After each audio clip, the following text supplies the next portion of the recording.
Today I'm playing a ladies event. It's part of the Goliath series at Coventry. From the ladies event to 2 bullets in the main Goliath event, I played over 18 hours of live poker. I'm going to take you through these tournaments and tell you the top 5 things I learned. So my first time on an alternate list and it's chaos. Okay, so the first hand I'm going to talk about is in the ladies event. Lesson number 1, it's okay to take the low variance route. So there was this old lady sat at the table and she was quite tilted and kept getting rivered every time she played a hand. So when she was below 20 bigs, she was basically playing a push fold strategy. She shoved in 18 big blinds on the button and I had pocket sixes on the big blind. Now I'm in a ladies event. I'm sat at a table with about 3 beginners and a couple of people who are playing because their partners are playing the Goliath. People getting absolutely shit-faced. Not to sound big-headed, but when you are a better player and you know you are, it is okay to take a low variance route because you don't need to be all in flipping and leaving it down to luck as opposed to playing your skill edge. So I decided to call with my pocket sixes and basically I was just hoping for a flip, putting in a third of my stack. And she shows over the pocket nines.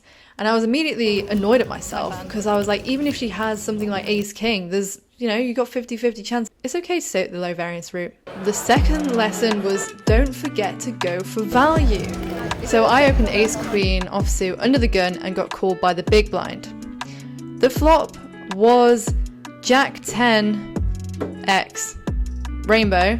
I have all the sets. She shouldn't have a sets of jacks and 10s. I have jack 10 suited. On this hand, I wanted to blast off and either get her off a 10 or a jack. So I see bet the flop. She called. Turn was a blank. I barrel the turn. I'm pretty sure she's on a pair at the moment. There's not really any draws. She probably just has a jack. But she could have things like jack 8, jack 9 that I can apply a lot of pressure to because I have ace jack, I have king jack, I have all of the hands that dominate her.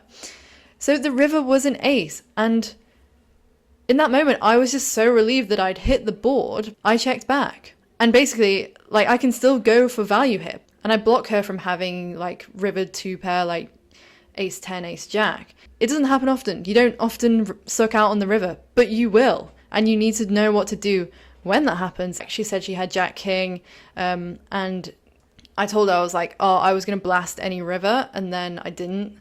And she was like, yeah, I would have called anything except an ace. So she might not have called, but she might have. So next I'm going to talk about the Goliath main event. Happy Goliath Day. The biggest tournament outside of Las Vegas. This is all late reg queue. It goes on forever. It's crazy. And this lesson is to make sure you are calling wider against absolute maniacs. Why?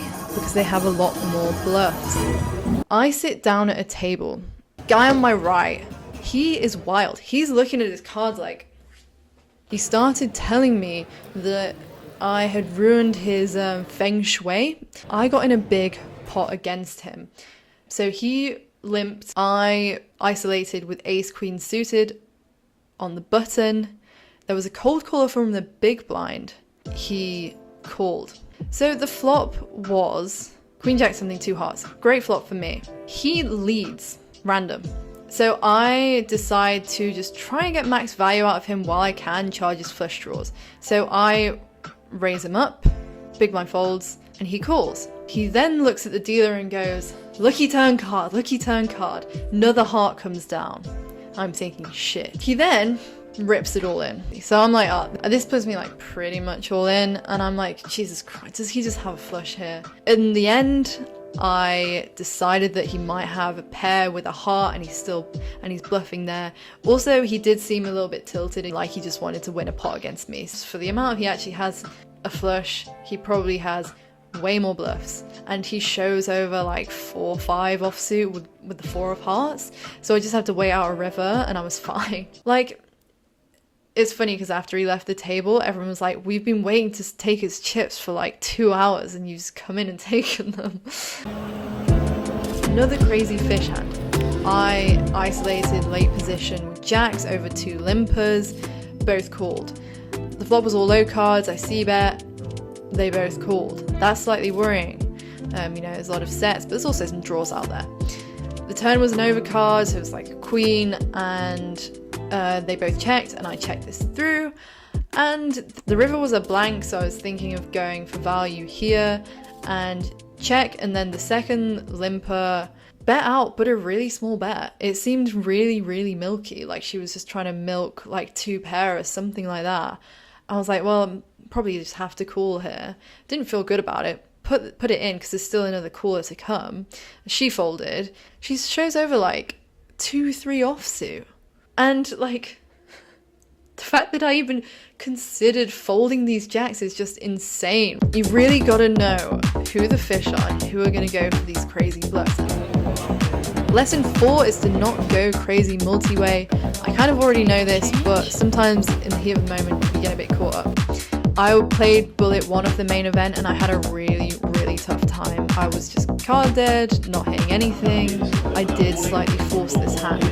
So I called on the big blind with 2-3 of hearts, multi-way. Flop was 4-4-9 with 1 heart. Guy c-bet, and I decided to put in a check raise, which is probably and the other person folded, so it's just heads up. The turn was an overcard, and I continued to barrel. Basically, I'm just trying to represent the 4 or nothing. Maybe should have given up at this point. Because when people c-bet multi-way, they tend to be stronger. The river was another 9, so made it kind of counterfeit board. I have nothing here. And I just ripped it all in, and they folded. I feel like I got away with it this time, but I don't think my play there was profitable because they just have so many more stronger hands. Okay, my final point, lesson number 5, is to up the bet sizing. I've been doing a lot on trying to c-bet and barrel, good sizing, good GTO strategy, but when you're playing mega fish, you can just increase the size when you have it, decrease the size when you don't. They are not going to know, and a lot of the times they are just throwing in the call chip immediately. Side note, mini lesson that I learned is I made a big fold with jacks. Second lady who re-raised had jacks. I went, oh, I had jacks. And this drunk lady went, that is so rude. I was like, what? Yeah, it might have destroyed what little hope you had of hitting a set, but like, I'd rather know. I'm not a child, I don't need you to sugarcoat it for me.